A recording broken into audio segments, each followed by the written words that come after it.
Tonight was taking a light. They allegedly ran a stoplight in Queens while on a food run, and their fire truck slammed into a car. City officials have filed a complaint against billionaire Donald Trump, threatening his Harris tenants to force him out of a luxury apartment building in Manhattan. Senator Romano says he received a death threat. Here's another. The windows open with matches in it. If the wind blows, knocks it over, then catch you coming in it. There's no tragic ending when you trapped up in it. In fact, facts is written from the second you step in it. Maybe it's all the result of high crime. From a baby to 9 seems like a lifetime. In the 80s, you looked over your shoulder and phone booths with doors that shield the rain from making it colder. Now that I'm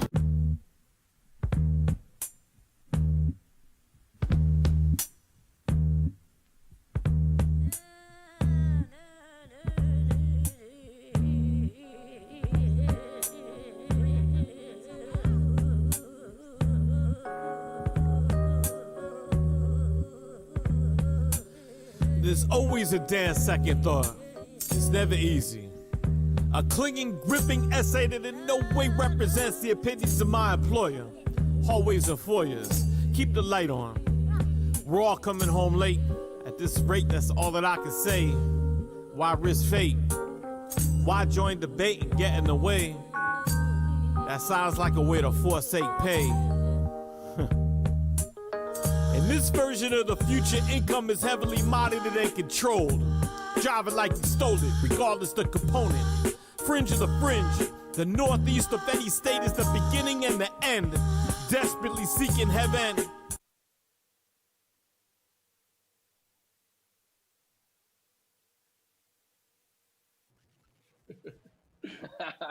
Okay, guys. Hey, everybody.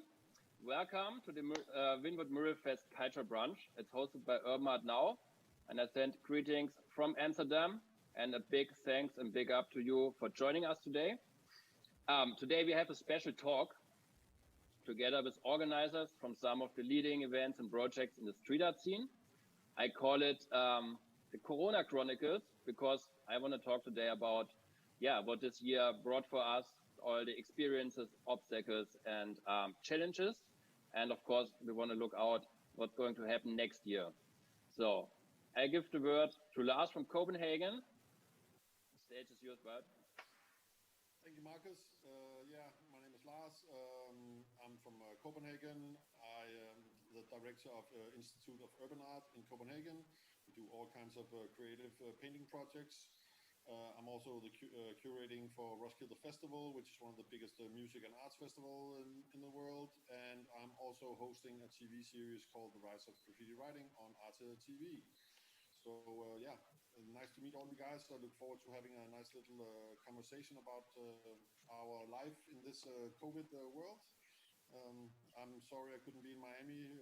I want to go back next year because Miami is always really fun. For sure. Let's talk instead of being in Miami. Yeah, Dave. Yeah, nice to be here. My name is Dave from Rotterdam. I'm director of Power Rotterdam, director of Rewriters. It's a local project focusing on giving local artists a platform in their own city.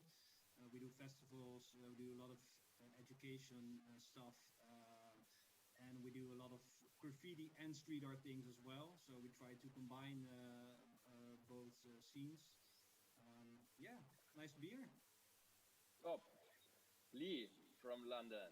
Hi, my name's Lee. I'm one of the co-founders of Global Street Art. We're an organization that's existed for nearly 10 years now with a very simple mission to live in painted cities. That's why we do what we do. We have 3 streams of activity. We promote street art and artists online to around 500,000 followers.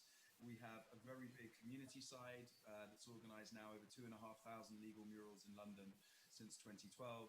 We're the founders of London Mural Festival, which I'm sure we'll talk about later, which happened for the first time this year. We have other projects that put murals in housing estates called Art for Estates, 100 plus murals so far at no cost to councils or residents.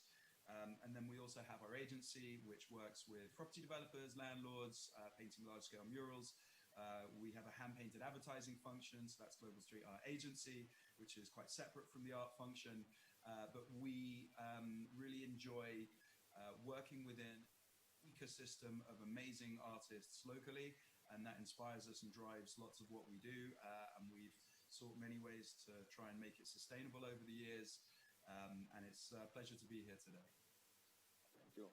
Stefan, welcome. Hi guys, my name is Stefan. I'm the founder of the association Urbane Kunst. We are based in Basel, Switzerland. The first events we ever did was around 2007. At that time under a different name. And for the last 5 years we go under the name Urbane Kunst. What we do is basically we are the middleman between the artists and clients if there are requests for paintings or for jobs. Another thing what we do is we organize events. We try to do this once a year, like we did last August, our last event. And basically we try to keep the scene together and get a little bit more attention to the graffiti and the street art scene in Switzerland, as well as inviting international artists to Basel to paint walls and do other events with us. That's basically it. Cool. Okay, last but not least, my name is Markus. I'm the director of Urban Art Now. We exist since 10 years in the city of Amsterdam, and our mission is to promote street art and graffiti in the city. Therefore, we organize a yearly urban art festival. It's the biggest festival for street art in Amsterdam. Has its 10-year anniversary this year, which is going completely online due to COVID regulations and the closure of cultural places and museums, right? That just so yeah. So we have and we are also like production partners at the Wynwood Mural Fest. So supporting Steph and the crew in Wynwood once in a while. All right. I will just quickly switch over to round 2. I want to talk actually about, hey, what was planned in your organization and your circles this year? What did go through, and especially also what didn't go through? What was your experiences with like 2020 and 2 lockdowns? Lars. Thank you, Marcus. Yeah, we can. It's a 3-step thing. Obviously, we were supposed to put out the 4th season of the TV series called The Rise of Graffiti Writing. We were supposed to shoot it in Southern Europe this summer. But yeah, we're not going with a TV crew to Spain and Italy and so on during a pandemic. So the TV series is simply postponed probably until next year, and we hope to pick it up then. So that's kind of easy to postpone kind of project. Then we had the Roskilde Festival, which is obviously a huge festival, 100,000 tickets sold. One of the biggest cultural events in Scandinavia and also in Europe. Our event was cancelled at the Danish Prime Minister's press briefing on TV, where she just went on TV and said, "Hey guys, there's not going to be any festivals in Denmark this summer. That's it." And that was 16 months of planning down the drain. What do we do? Our organization is obviously built to have an annual event. How does it change all the economics and so on? For me personally, as the curator of the urban art at the festival, it was a huge blow. I had a lot of plans to fly in artists from all over the world. We were doing some out-of-the-box projects. All I could do was simply just, put it all in a box, put it all in my drawer and say, I hope I can dig it out next year or the following year. All the artists still want to come. We just need kind of a permission from the state to gather 150,000 people in a field outside the city. Right now, you can gather 10 people. So it's obviously a huge climb until we can bring back massive festivals in Europe. And that's a huge drawback for that project. Now, the most interesting part has obviously been my everyday work, which is Institute of Urban Art in Copenhagen, where I'm directing. Initially, when COVID hit, we had a lot of cancellations of really big projects. We had a lot of stuff lined up this year.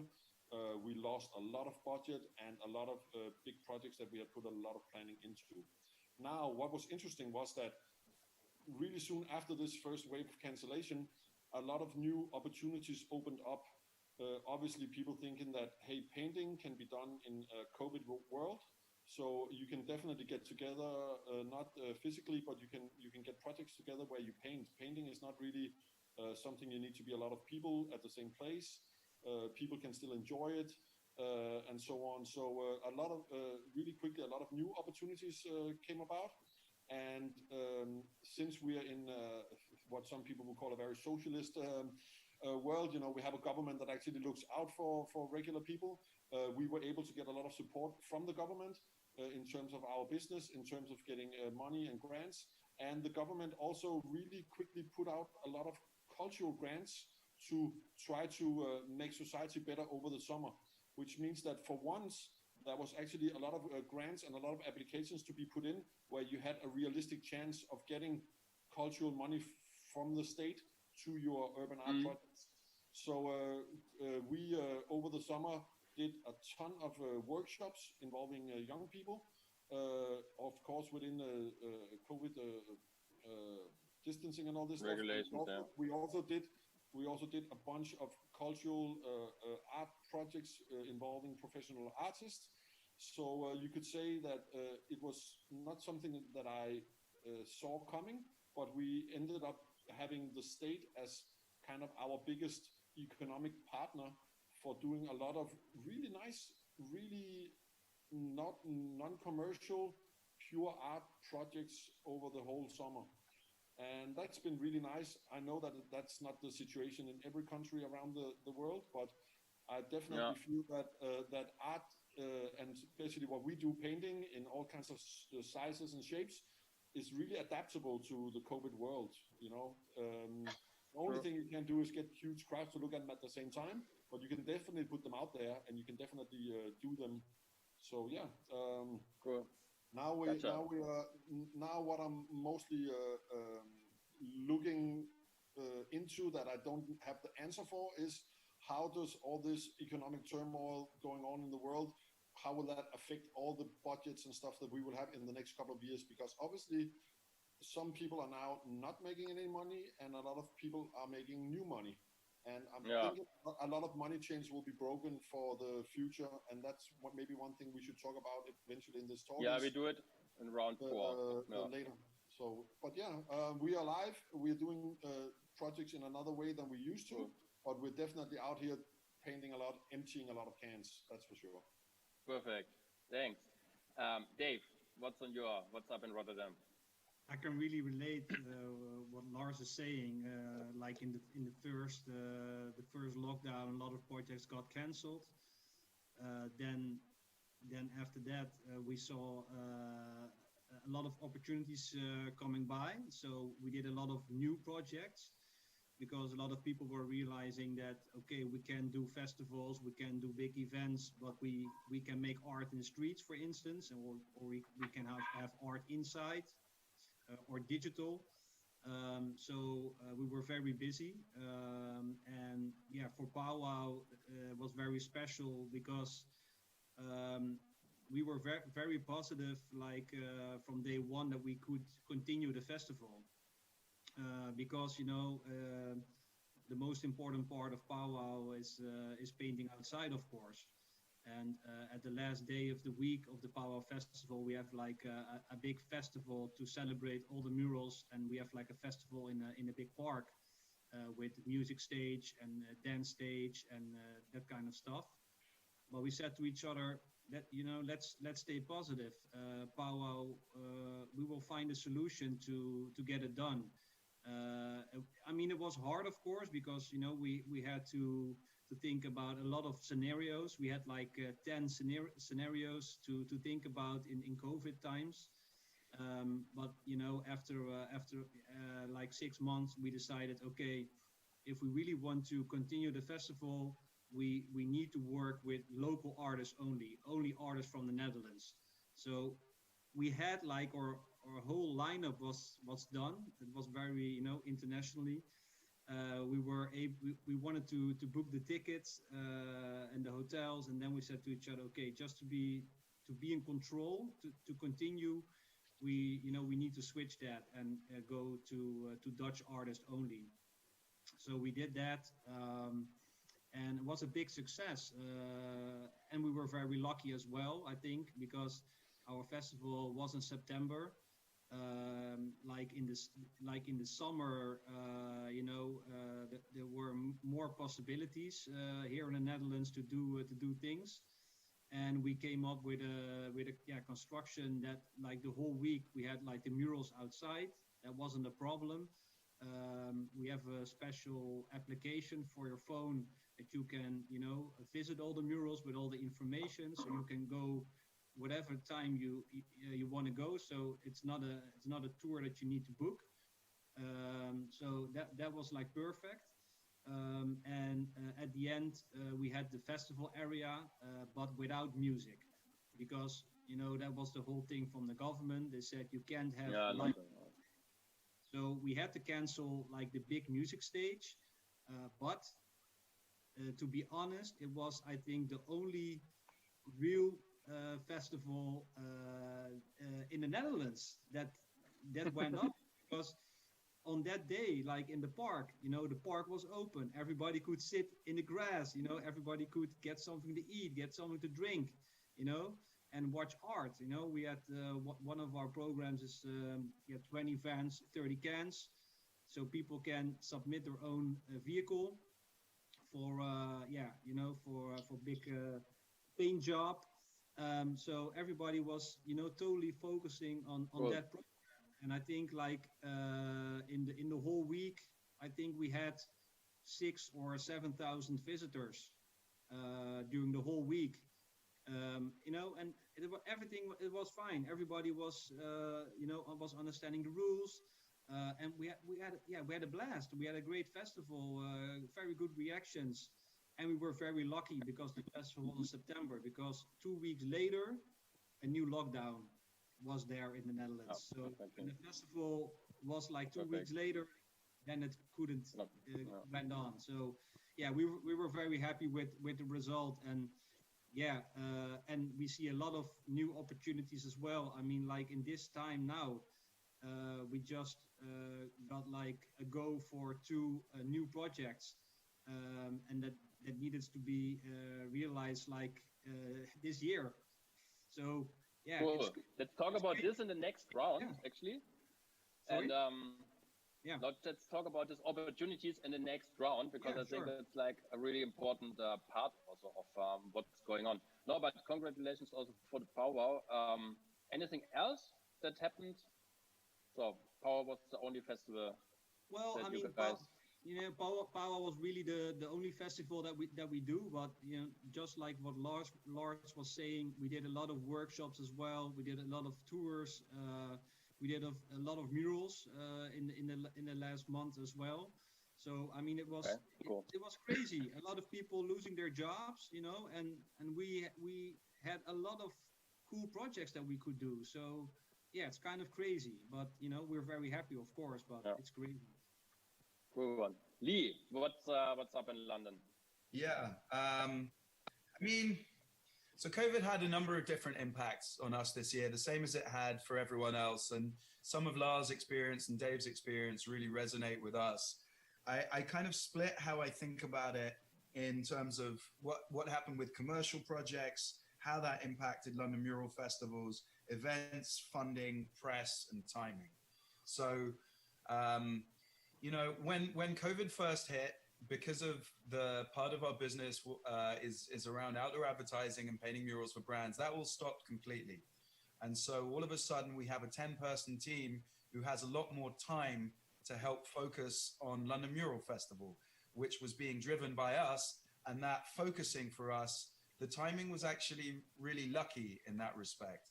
Also, we needed to work with amazing project managers to help London Mural Festival work. And the events industry just wasn't happening. So there were a lot more great people who were available, who were able to come on board and help us realize this, London Mural Festival. And we realized, hey, we've got the time to do this. It's going to be really well received. Mural painting works with social distancing. It's outside. You have people in the lift and on the ground, so it works for social distancing. And like Dave said, it gave us a focus on more local artists. Now, I'm really lucky, we're really lucky that we're in London, and the UK has an incredible wealth of talent. And if you're going to organize the world, the first London Mural Festival, you got to do justice to local artists anyway, and they have to be really well represented. So it kind of worked with us. And when I say local artists, I mean, the UK has amazing artists who were born here, but it also has amazing artists who moved here.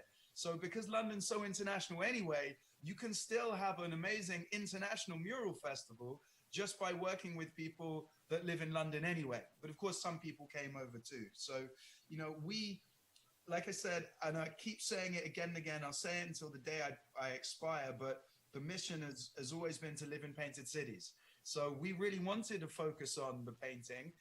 I don't really care about the raves, the parties, and the sound stages, because it wasn't what we really wanted to happen anyway. So COVID kind of took that pressure away because we knew we weren't able to do that anyway. So people stopped asking us about the after parties and everything, and we just got to focus on the murals.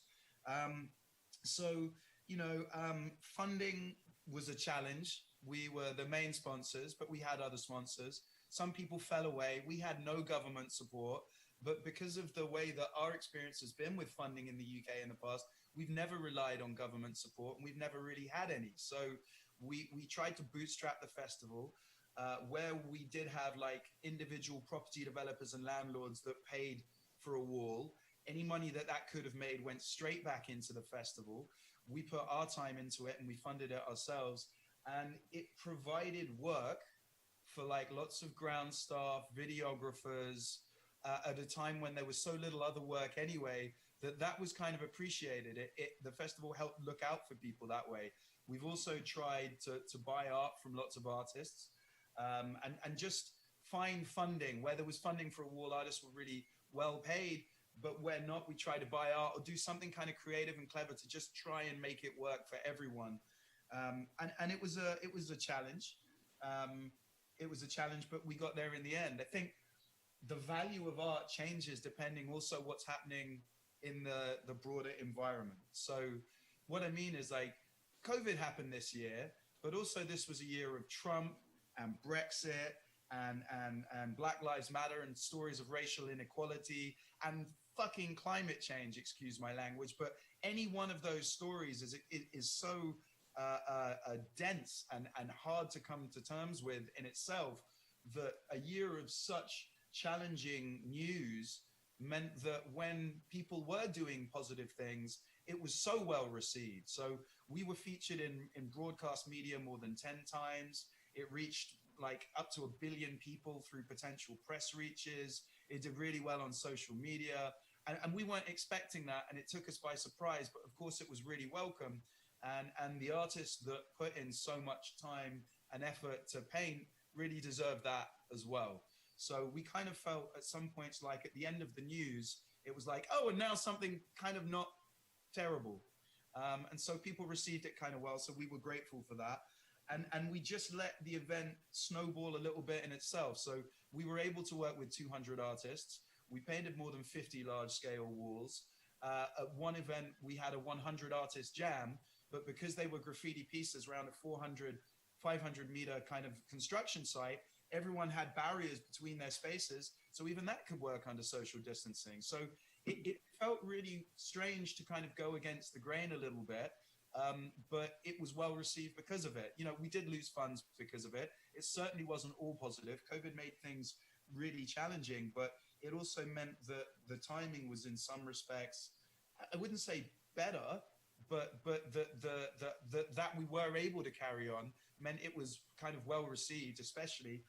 And we flipped the narrative as well. We didn't invite people to see painting when it was happening, but we published a map at the end and said, okay, now London Mural Festival is not closed, but actually now it's open. So, you know, and we were surprised that we met people doing bike tours and taking their kids around London to photograph and share those murals. And that was a really lovely thing that we weren't necessarily expecting. And it happened because we published a map at the end. Cool. Sounds good. Stefan, how is it in Basel? Yeah, we also had a lot of fun this year. Like our bigger events usually start way before. So we had 2019 a great call of a company which we approached years ago because they had a huge, massive grey concrete wall. right on the entry to Basel when you come from the airport. And a few years ago, they didn't want to give us this wall because they still rented it out for advertising space. And last year, they had this great idea on their own to contact us and let it get painted. The wall is altogether 60 meters long, around 20 meters high. That's quite big for Switzerland, probably one of the biggest walls we had there. So we were super excited about this project, and we're starting really, really excited and super happy into the year. Already had planned our favorite artist to get over, already had the plan set to start in spring. Like for us was the sooner the better. Let's start this big wall. And then things started to look not so good anymore, but we didn't took it too serious in the beginning because we always thought like we mostly like to do our events for the artists. So artists is always number one. We still care about the others, but not as much. So if we can do an event with the artist, then that's all the people we need for an event. We had a great lineup with Mr. Seth from England and Golden from Miami. Wanted to have Golden here in Switzerland and show him around. And then sooner or the more the things get more critical here in Switzerland, we started thinking about, is it still a smart idea to start this whole thing now in the next few weeks, or are we going to push it ahead? And basically, the company who asked us to paint the wall took this decision of us because they say we want to have people coming there. We want to have a small festival around it. Like we want to present this wall, this whole project for everybody. And so for us, it was like, okay, let's push it a month. Then we pushed it for a month. Then we pushed it for another month. Then we pushed it for 3 months. And then it was next to other smaller things which started to get cancelled. We've seen a lot of artists, also the artists which we approached already, that they also get hit hard by all the cancellations of the. It's another form of culture, and I think that's one of the things. Another thing is that we also learned that a lot of companies and commercial partners are not affected by COVID at all. You know, some of them are really heavily affected, but others are like, we're not affected at all. Quite the opposite. We're more busy. Like we're making more money. So in terms of people working with commercial partners for sponsorships or for commissions and so on, there's a lot of stuff to dig into that are maybe even more relevant now than it was in the past. So it's of course it's about adjusting, but it's also, I think, we already operate in a world where we're used to adapting and thinking out of the box and going for new challenges and all this stuff. And at the end of the day, it's all about finding the option where you have a wall or you have a space and you're able to put artists with paint in their hands in front of this wall and then, watch the magic happens. And I think COVID is not a big blocker of this. So yeah, I think for me, next year looks quite nice and quite busy. I'm all about getting all the vaccines and hopefully getting a travel passport and going out into the world again. But until then, I will stay really busy in the greater Copenhagen area doing projects and events, like you guys said, working with a ton of local artists that are already here. And they are also not traveling anyway, so they are around to work. Everybody gets a little bit more home field advantage than we're used to. But I'm really looking forward to next year. I think a lot of people, building on what Lee said earlier, I think a lot of people are going to be looking more into public art and public painting because, people are going to be really tired of sitting at home doing nothing. Maybe they can't go out in a big crowd, but they can definitely go out in the world. Yeah, so I mean that's my wrap up. I think the painting wall looks nice for next year. You know, the only thing we're not going to have back is the big festivals and maybe all the airplane travel. But you know, that can wait another season or two. You know, it'll be back eventually. We Yeah, hopefully. have some babies. You know, to kill the time. I can recommend it. You know, like Okay, gotcha. You can still make it. You know, if you start tonight, you know you're gonna be good in 9 Good months. for time. next You know, that year. can also Lars says start tonight. I'll let my start lady know. tonight. Darling, we're doing this for Lars.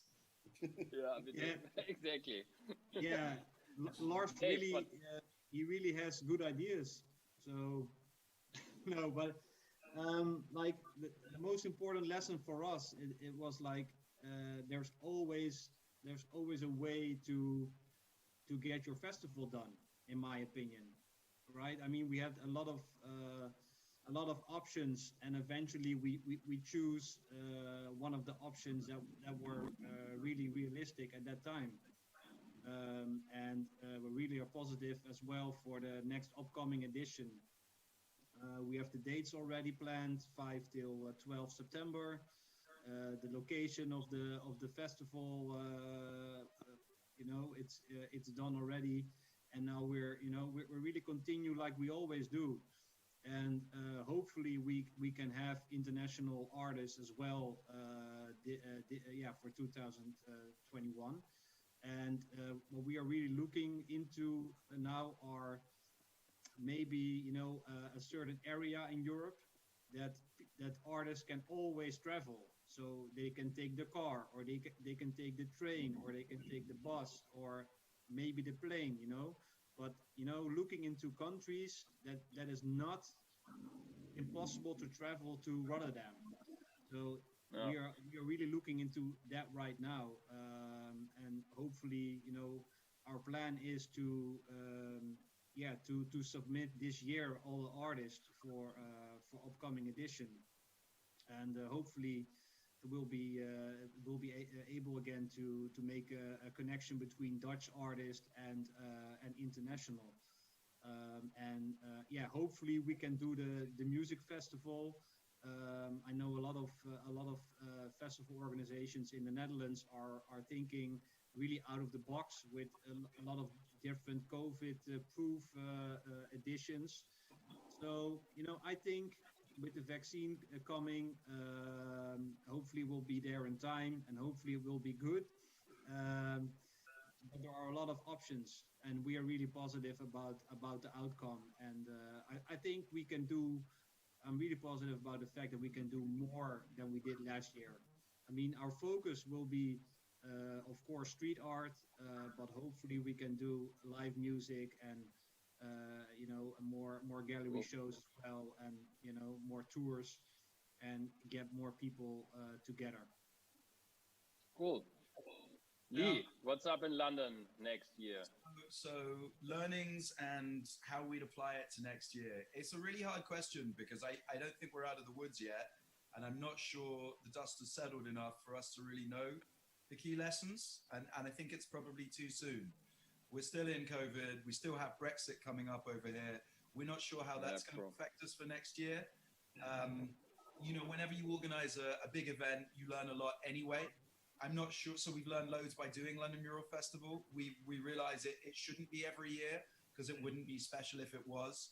So we're not thinking to do it next year. Also because of the cost, to be honest, and just the emotional and energy, the emotional energy required to invest in it. It's just too much for our small team to take on annually. But again, I say it wouldn't be special. So right now we think maybe every 4 years, even maybe it's not every 2 years. So I'm not quite sure what that looks like yet. We're not quite sure the lessons that could apply to next year. But I guess at the same time, because we're based on a very simple mission to live in painted cities, COVID is a blip in a very long-term focus.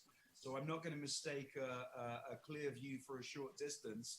There'll be a lot of other hurdles along the way as well, and a lot of things that make it more challenging, but that's expected. And the idea is to persist in an impossible mission, but to just try and take it as far as we can, and then hand it over to new generations and new people to carry that focus on. So we'll we'll keep doing that. But standing back and looking at for big lessons, I think for us it probably feels a bit too soon, and I don't think we've really had the headspace to consider what that might look like. Right, gotcha. Stefan, what's up in Basel next year?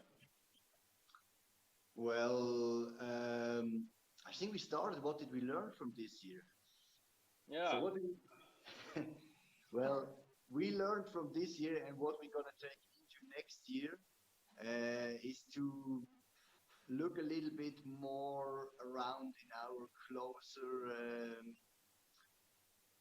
surroundings for artists, because there is always a lot of artists around, but if you need an artist for a time, for 2 weeks to work on a big project, most of them tell you they rather go to holidays when they only have 4 weeks holidays a year and not making a big mural production. So we are scouting new talents, new other artists which we have not met before. And what we're gonna do is a little bit go away from these huge events, because we are all doing this in my association. All the members are doing this at a voluntary base. And if you do a big mural production with 3 main artists and another 40 artists in the weekend of the jam, then it takes you weeks, months, if not the full year of working on it. And what we want to do now is go a little bit back to what we started 2007. We started at that time with setting up graffiti jams, because graffiti jams was a big thing in the 90s. And then everybody had fights at the graffiti jams, and so nobody made graffiti jams anymore. And we want to try to set up maybe a new jam, which we do locally here in Basel, and put more energy into having something done for the local artists and for the local community. I guess that's our main goal, which we maybe overlooked a little bit in the last few years with our bigger projects we had. Nice. Yeah, I think I can just also summarize what relates to urban art now is we are definitely happy to be part of Wynwood Mural Fest and to make like this step in a hybrid event, step in a digitalization. And we're definitely going to do that for next year as well. So there was lots of lessons learned, lots of skills actually to be learned. So it's just like a constant development on where we want to proceed. And what's definitely going is like we are doing this 10 years Urban Art Festival in 2021. Hopefully with a big exhibition and a lot of mural paintings all around Amsterdam, and then coming back with everybody live in Miami in 2021. Is there something you guys want to add, or you really need to tell what was your inspiration? What is the final words you just want to give out to everybody, to artists, to promoters, to peace to Miami? Lars.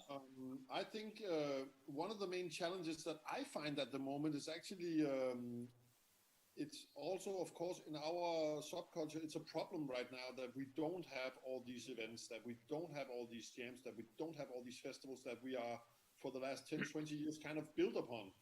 And for me, it's become harder to find new inspiration, to find new artists, to see new trends, because you would normally do that at all the other international events around the place, like going to Miami, for example. I think that's a little bit of a challenge. Obviously, there's other ways to find it, and I mean, you can scroll on your phone until there's no more battery. But I think that's really missing. And also, I often find that new projects, in terms of both in business and culture, they often arrive from another event. You go to one event, you get some exposure there, you talk to new people, and sooner or later they will come back into your circles, and new music will start. So right now, the food chain is a little bit broken in terms of evolving and developing. I'm sure it will find new ways, but sitting here looking back at what is my new input and what's my new buzz for the last for this year. I mean, there's nothing because I couldn't go to any places. I couldn't go and see all this new shit happening all over the place. So I think my creative food chain is a little bit challenged in that way. I'm sure it'll be back.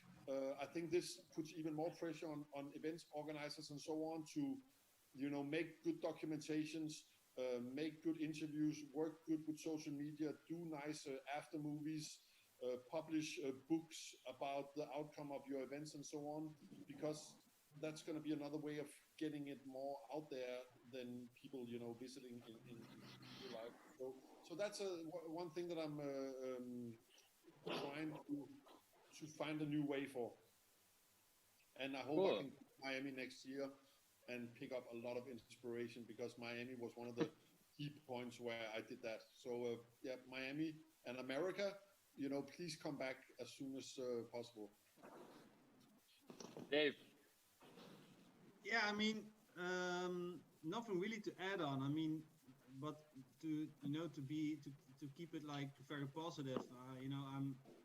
I really like this. If you see like the social media, you see like a lot of artists what they have did like in COVID times. I think a lot of artists are developing. I mean, it's very hard these times, but like if I see like locally a lot of artists and on international scale as well, everybody is trying to reinvent themselves. In my opinion, you see a lot of new things coming and a lot of experimenting as well. So I mean, I really hope that with the vaccine and all that we can go back to normal upcoming year, so we can see all the new stuff and all the experimental things, because I think a lot of artists are doing crazy things that we all really want to see live. So yeah, that's like an add-on on what Lars is saying. Cool. Yeah. I'm not sure I have much to add to that, really. I think I'm kind of aligned with what Lars and Dave have said. I think, boredom is great for creativity, and being locked in a studio and working on your own practice, maybe away from social media and away from other people, is a really healthy way to come up with new ideas. It depends how much of your time you'll spend thinking by yourself and coming up with your ideas, or being on social media, which I think is probably not great for creativity because you're seeing the same as everyone else.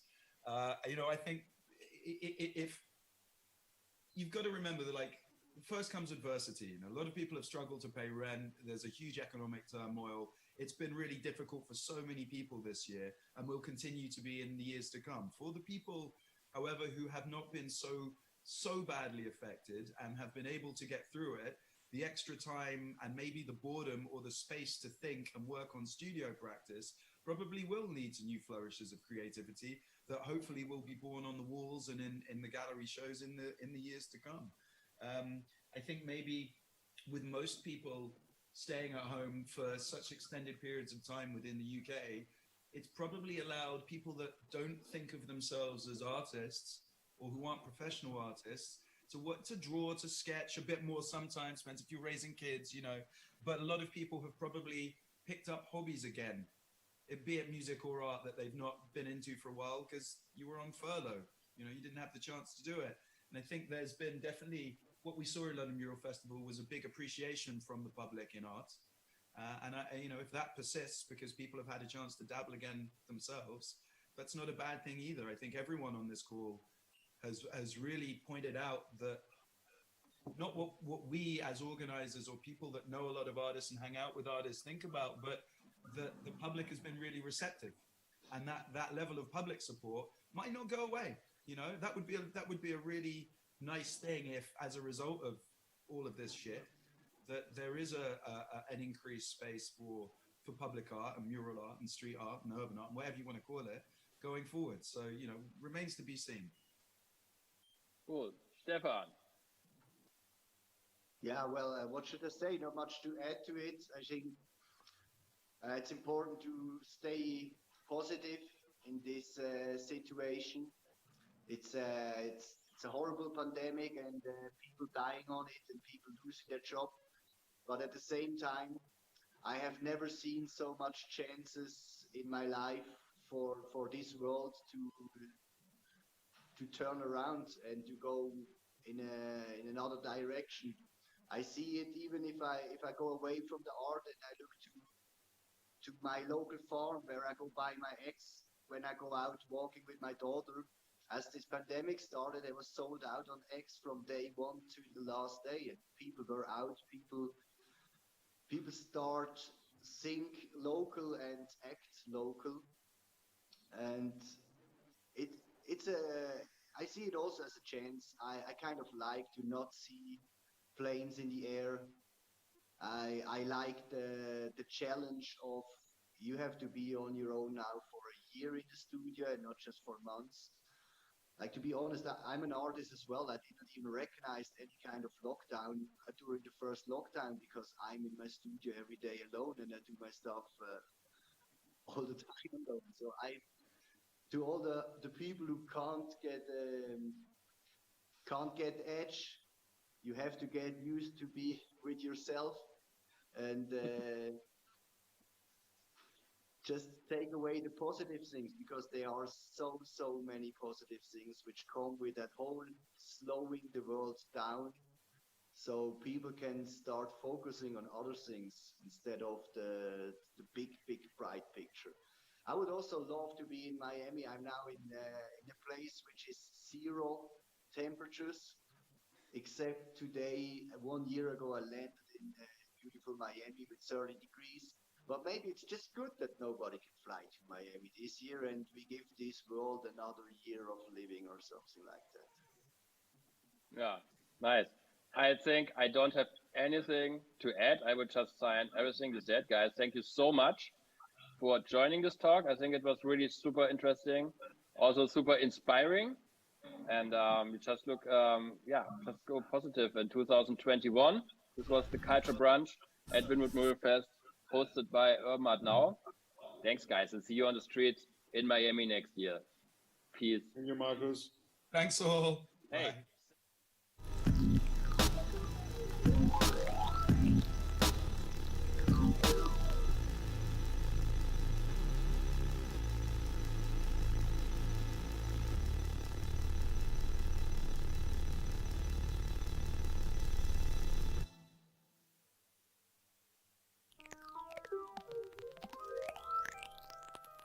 You can still smoke here legally, inside of everywhere. Smoked out sentences and non-endings, natural progressions on the cusp of offensive. There's no pretending the intention, half reception, half intervention. Studied out letters in possession, with hands tilted when presented. Presence is felt without aggression. It's all toss-scented, but when he said it, he meant it. Just about the 11th biggest city in Texas, where poverty festers. Just a